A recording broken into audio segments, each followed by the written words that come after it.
Jerry Kill will be a huge asset for Vanderbilt football in 2024. It's SEC Kickoff.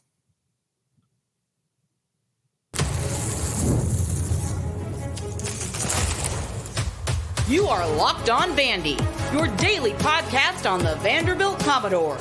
Part of the Locked On Podcast Network, your team every day. Welcome into the Locked On Vandy podcast on the Locked On Podcast Network. I'm your host, Corey Burton. Thanks for making Locked On Vandy your first listen every day. We are free and available wherever you get your podcasts and on YouTube as a part of the Locked On Podcast Network, your team every day. Today's episode is brought to you by Gametime. Download the Gametime app, create an account, and use code LOCKEDONCollege for $20 off your first purchase. Terms apply. On today's episode, we have a lot of takeaways from SEC Kickoff, or better known as SEC Media Days. Clark Lee mentions a lot of things about roster transformation and trying to catch up in NIL and using NIL as a resource, how the training program is needed and gotten huge upgrades. And most importantly, he mentioned Jerry Kill several times and how he'll be a huge asset to the program going forward. Now, there's a lot of takeaways here. I thought Clark Lee did a really good job of describing kind of everything that went on in the offseason, all the moves and just kind of how things are. It's almost like a really good State of the Union. Now, I was hoping he would be a little bit more energetic, but let's be honest, that's not his personality, and that's okay. I think a lot of people are looking for that, and I think a lot of people are judging his ability to coach and ability to motivate based on that. But seeing what we've seen from practice and all the other things, looks like Coach Steiner's got that pretty well in hand. But going back to Jerry Kill, this is what he had to say in his opening speech about Jerry Kill. And he went on to say more things about Jerry Kill throughout the session, but he says, in taking responsibility, this is for last season, I needed to round out the staff with someone who had experience and the strength in our operational systems while sharing the responsibilities that traditionally fall to the head coach. Jerry Kill brings to our staff 175 wins over 24 years as a head coach. He's built programs at challenging places throughout his career, and I can think of no one better to lock arms with as we continue our climb at Vanderbilt. That is Clark Lee's quote. And I'll leave that up there for you guys to kind of read and digest. But one of the things that I think, and I've said it ever since he made this move, and I've said it, and I've said everything that's come out about Jerry Kill, I have said and mentioned that he is probably, bringing him on board is probably the best move Clark Lee has done in his entire overhaul. Because of this right here. And we're finding out just what kind of role he's going to have exactly. They passed a rule about coaches being cleared to coach on the sidelines during games, and guys that aren't officially on-field coaches like analysts and consultants, they all can coach the players during the game. So that's exciting. That's fun. And I talked about the importance of that. But I think this goes to show that Clark Lee is serious about building this program. He's got somebody that's going to help him do that, that's going to help him put systems in place, and it seems like things are already starting to trend that way. He's got a guy that's going to allow him to take some things off his plate, that being Jerry Kill taking things off of Clark Lee's plate so that Clark Lee can focus on the defense. So, with this move, I think you see that this is just a very, very forethoughtful move. I think it's a very self-aware move. Like, hey, this thing has not been good enough, and I need help. And there's a guy that's willing to come aboard, not have to be on the field as an on-the-field coach and a coordinator or whatever. He's willing just to be a consultant, a guy that just kind of helps things along, and that is valuable. And this is a guy that, obviously he's been following since his days at Minnesota when Clark Lee was at Syracuse. That, I mean, you've gotten a ton of experience, ton of successful experience, not just a random guy. You've got a ton of experience here coming in to help you build this program. And I think that all the moves that it's going to be tough to see all these positive moves and not see Jerry Kill written all over it. But yeah, he's going to be a very important part of that. Again, he's been following him since 2013. He even went so far as to watch all the New Mexico State film, decided that, hey, this is the kind of style that we want to go with. So very excited about that. Very excited about this move just because of the wealth of knowledge that Jerry Kill brings in. I mean, look at some of the videos from spring practice. He's right in the thick of it, helping Tim Beck implement this system. He's right in the thick of it, helping develop Diego Pavia, both on the field and with the mental aspects of playing quarterback and the nuances that Diego Pavia is going to allow this offense to bring. It's because Jerry Kill and Tim Beck have bred that since Pavia stepped foot on campus in Las Cruces. Now they bring it over to Vanderbilt. So the program building stuff is something even more so than the schematic stuff, even more so than the actual coaching part of it. I think just the program building aspect of it alone should get you fired up with Jerry Kill coming over from New Mexico State because Jerry Kill, as I've said, he's done it so many times. The stat in this quote, I didn't even know this because I didn't really look at his record. I just knew he was good.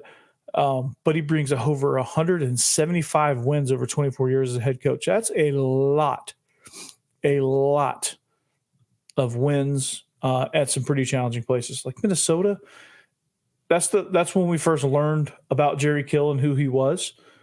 But Minnesota has never been an easy place to win. It's in a really tough conference, and it's kind of a disadvantaged school as far as being able to recruit because you're recruiting in downtown Minneapolis.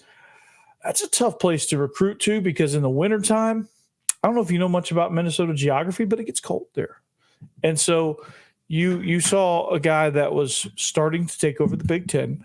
And if it wasn't for the health issues, again, he probably wouldn't even be at Vanderbilt right now. He'd probably be somewhere in the kicking around in the Big 12 maybe, or he would have probably taken over at TCU or wherever before any of these other guys did.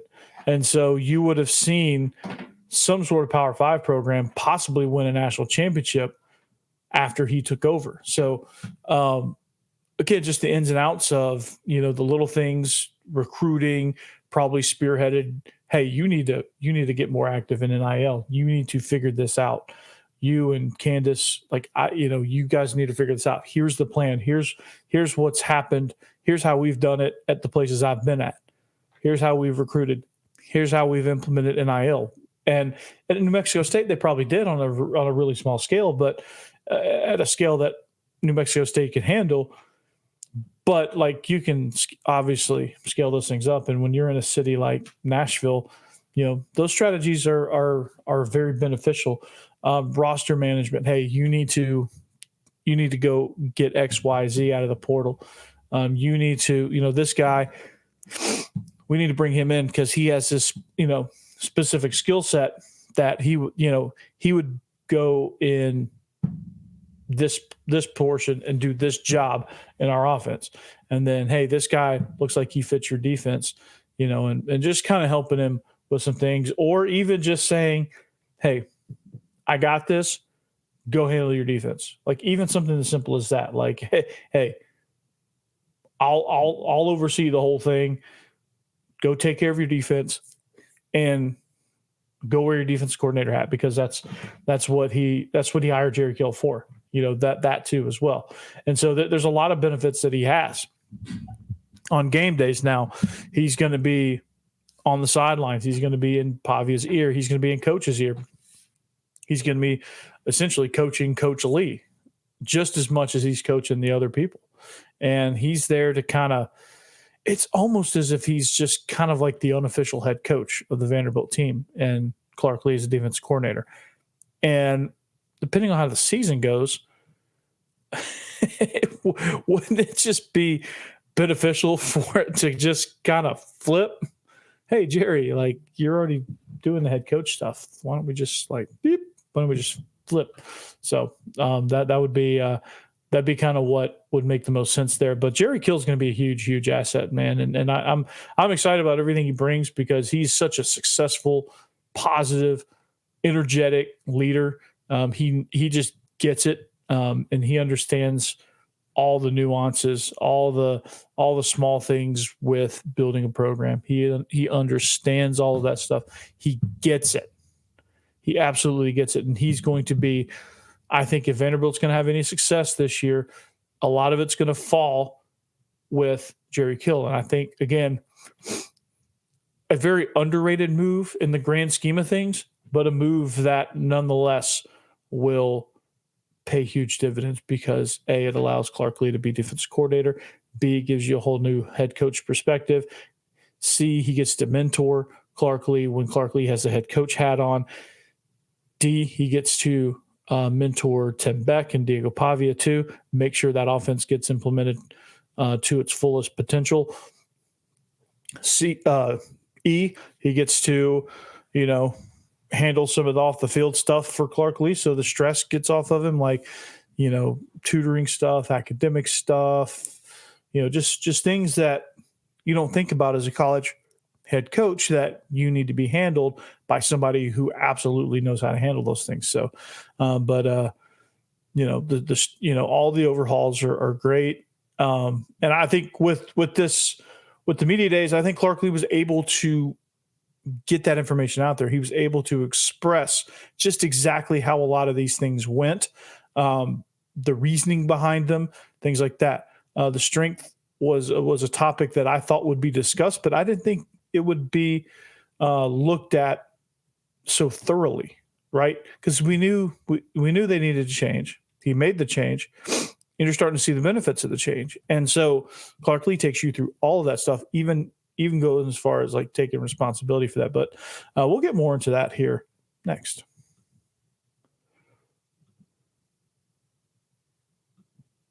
There we go. All right. This episode is brought to you by eBay Motors. Passion, drive, and patience. The formula for winning championships is also what keeps your ride or die alive. eBay Motors has everything you need to maintain your vehicle and level it up to peak performance. Superchargers, roof racks, exhaust kits, LED headlights, and more. Whether you're into speed, power, or style, eBay Motors has you covered. With over 122 million parts for your number one ride or die, you'll always find exactly what you're looking for. And with eBay Guaranteed Fit, your part is guaranteed to fit your ride every time or your money back. Because with eBay Motors, you're burning rubber, not cash. With all the parts you need at the prices you want, it's easy to make your car the MVP and bring home huge, huge wins. So keep your ride or die alive at ebaymotors.com. Eligible items only. Exclusions apply. eBay Guaranteed Fit only available to U.S. customers.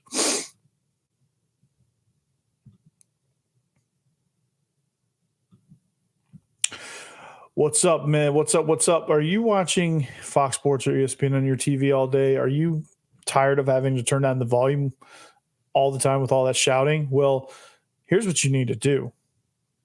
You need to make the switch to Locked On Sports today. That's right. It's a free 24/7 streaming channel program for you every day to bring you the biggest stories without all the screaming.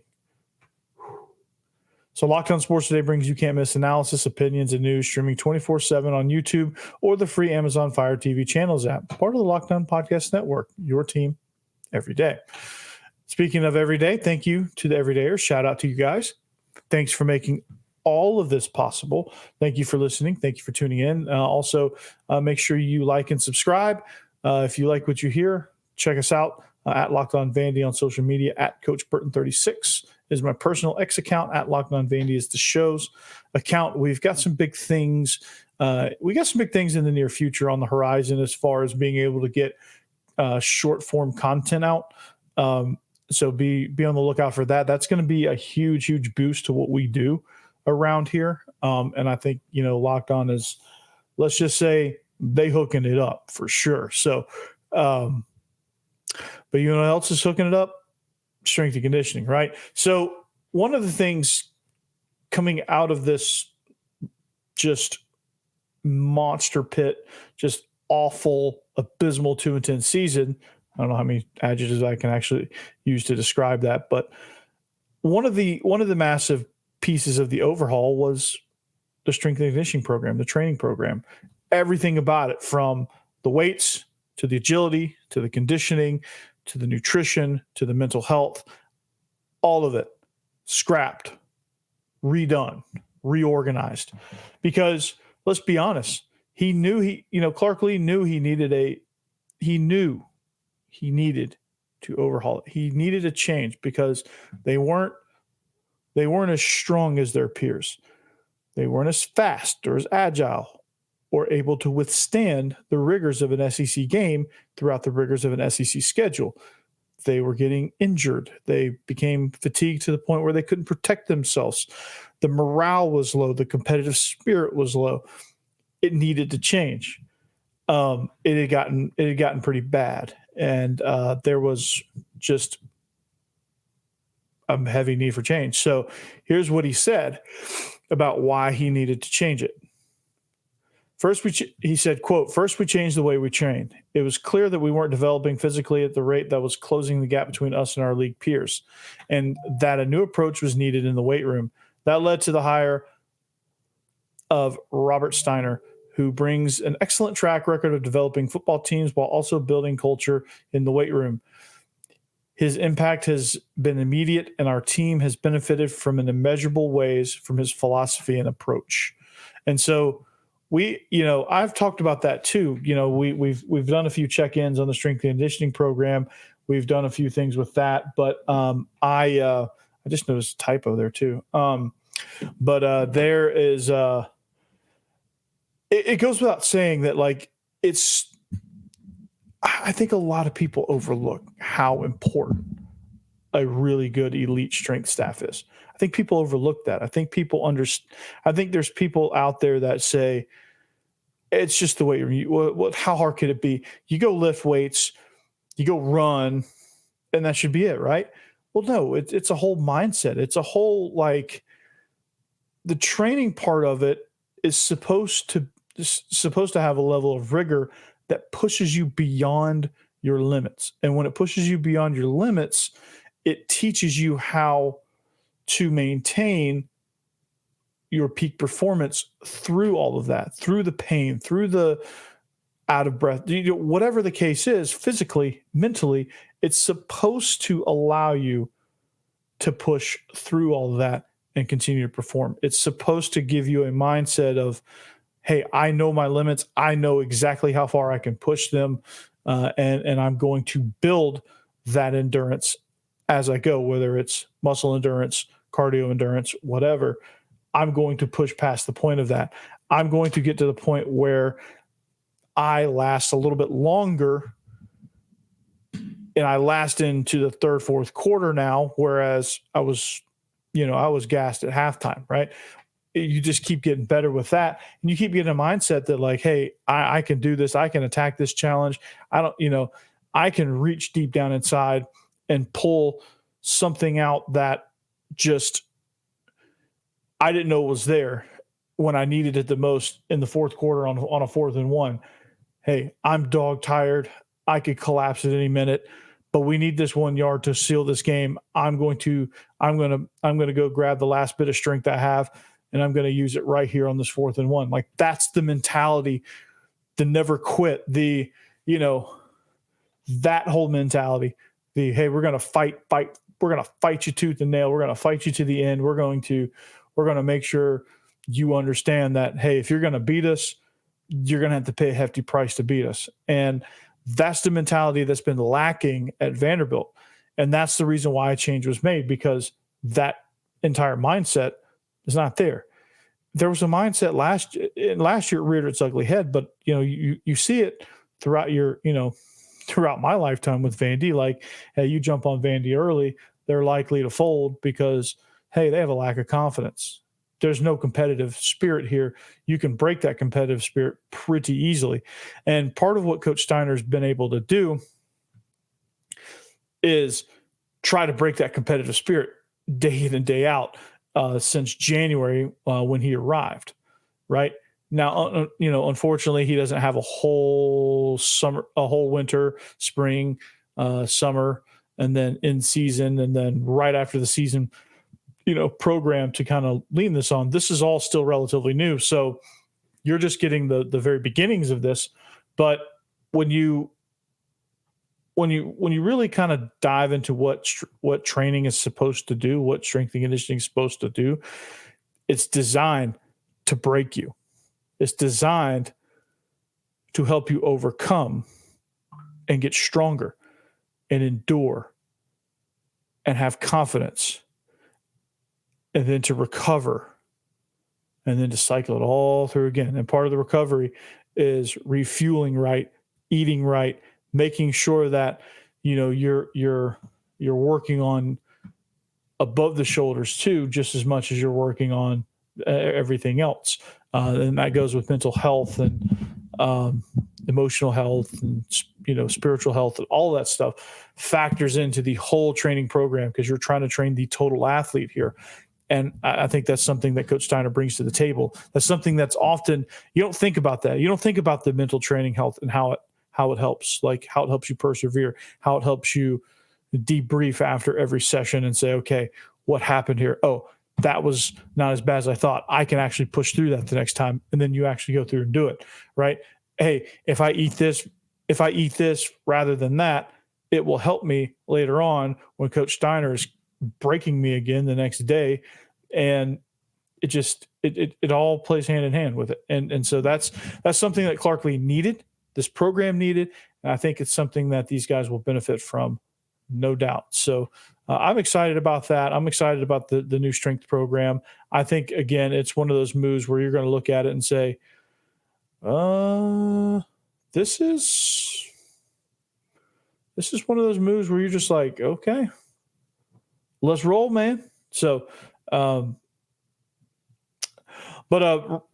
all, this and Jerry Kill is going to help with the roster transformation, NIL, recruiting, all that good stuff. Because again, none of this matters. You can train a bunch of 2-stars if you want, but if they're going to try to compete in the SEC, they're just not going to happen. So you got to build your roster. You got to transform your roster, and that's portal, recruiting, all tied together with NIL. We'll talk about that next.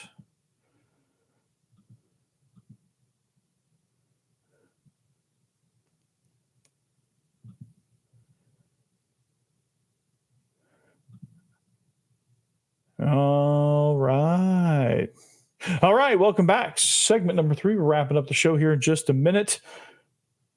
Want to thank all of you everydayers for making the Locked On Vandy podcast your first listen every day. Make sure you check out Locked On SEC, especially during this time. If you want to get a reaction on how all the coaches did in this whole SEC Media Day session, Locked On SEC with Chris Gordy. If you want to check out how Lane Kiffin did specifically, I'm sure Stephen Willis is talking about it.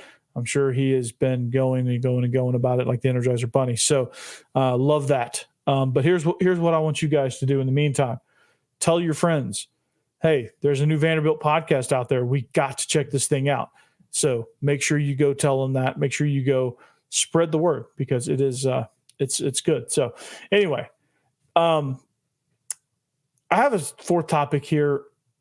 Maybe I'll have time to get to it. Maybe I won't. I'm going to try to get to it if I can. His decision to take over the defense. If not, we got all week. We can stretch these topics out. But here's what Jerry Kill brings to the table, of course.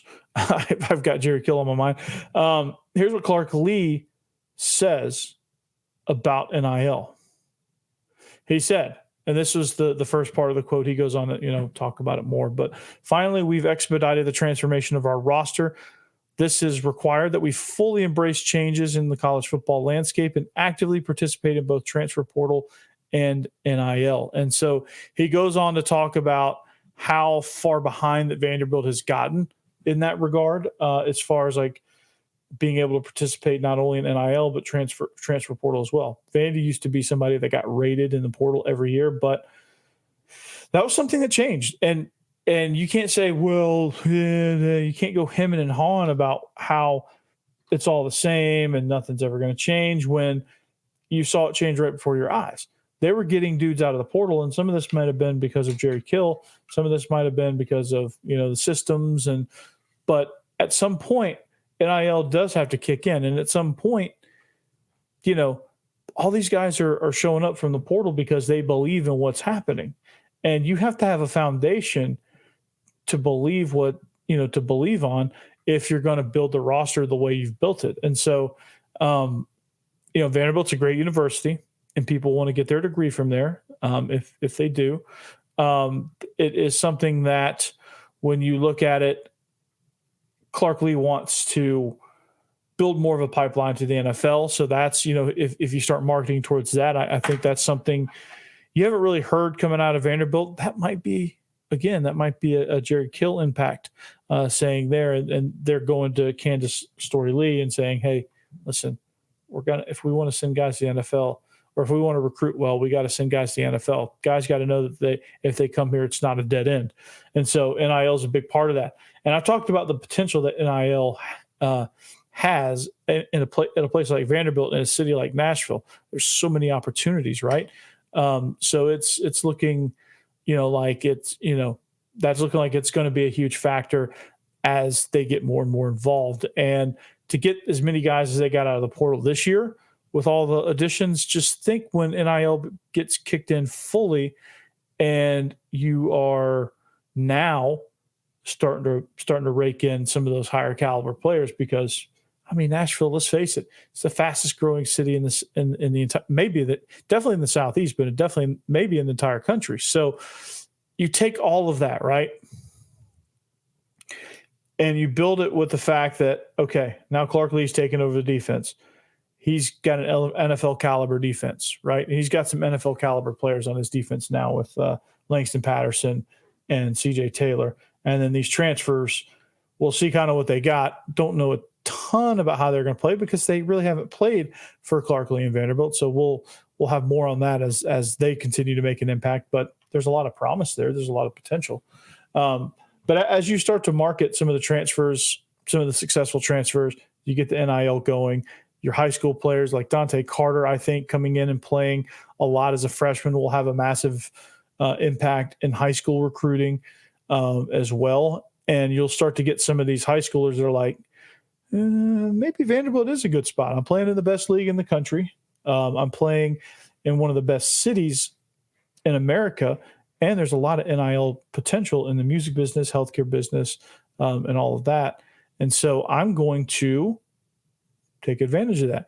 Carson Lawrence is somebody that when you think of it, like embodies this whole notion that he knows that if Clark Lee sticks around, he knows that that's an NFL caliber defense. And if he watches how Dante Carter fits in, if he watches, just what's going to happen with CJ Taylor next year when he leaves and tries to go to the NFL, that's going to go a long way in starting to get guys like Carson Lawrence to not go to Ole Miss or Virginia Tech or places like that. They're going to start picking Vanderbilt because of that as one of the reasons, not the reason. But it's just understanding, I think this quote ultimately is like, it's Vanderbilt, Clark Lee, and the athletic department finally understanding what they have to embrace in order to build a roster that's going to be competitive. And you cannot say, okay, you absolutely cannot say that they haven't been trying to rebuild the portal. Have they got it to where they want it? Doubtful, because it's a long way to go, right? Vanderbilt got so far behind, they've got a lot of ground to make up. So success is going to be measured a little bit differently in this realm. And so you have to look at just what they bring in, how they develop, right? So this is the first year Clark Lee's calling defense. So you have to look at some of the key pieces like Corday Sidnor.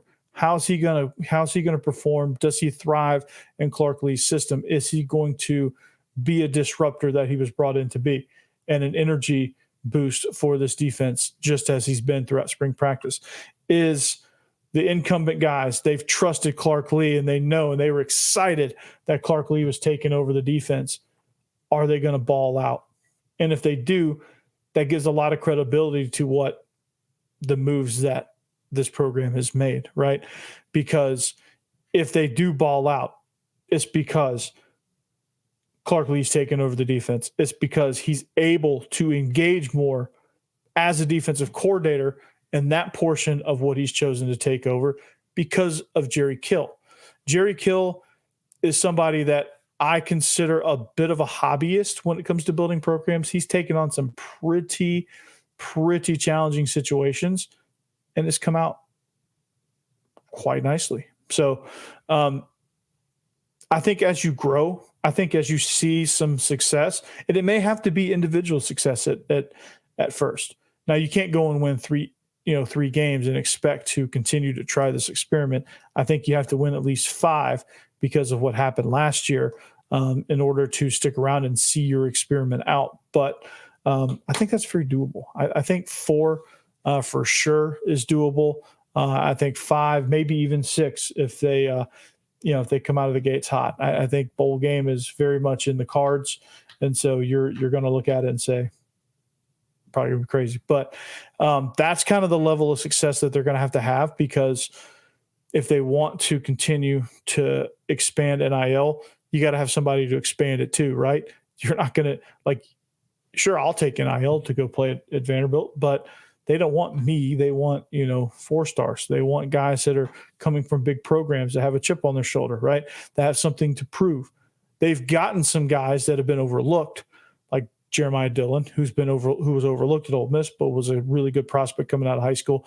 They've got they got an all-conference corner from the FCS level. Like guys like that are starting to jump on board. And once those guys start succeeding, there'll be more of those guys. And then the bigger fish will look at Vanderbilt and go, I can live there and still compete at a high level.